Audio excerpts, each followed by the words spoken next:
نحن اليوم يوم دعاء.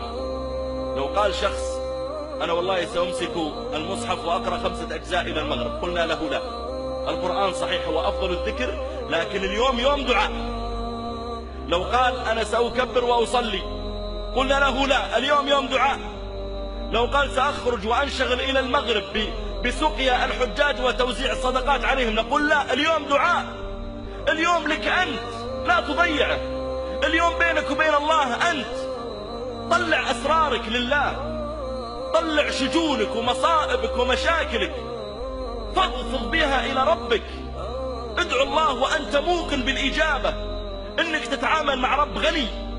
إذا أمر لك بالعطاء فلا أحد يملك أن يقول لا. إذا أمر لك بالمغفرة ما أحد يستطيع أن يرد مغفرته. إذا أمر لك بالإحسان إليه والشفاء والرحمة فوالله لا قابض لما أعطى ولا معطي لما منع. نحن نتعامل مع رب عظيم، عز فارتفع وذل كل شيء له وخضع.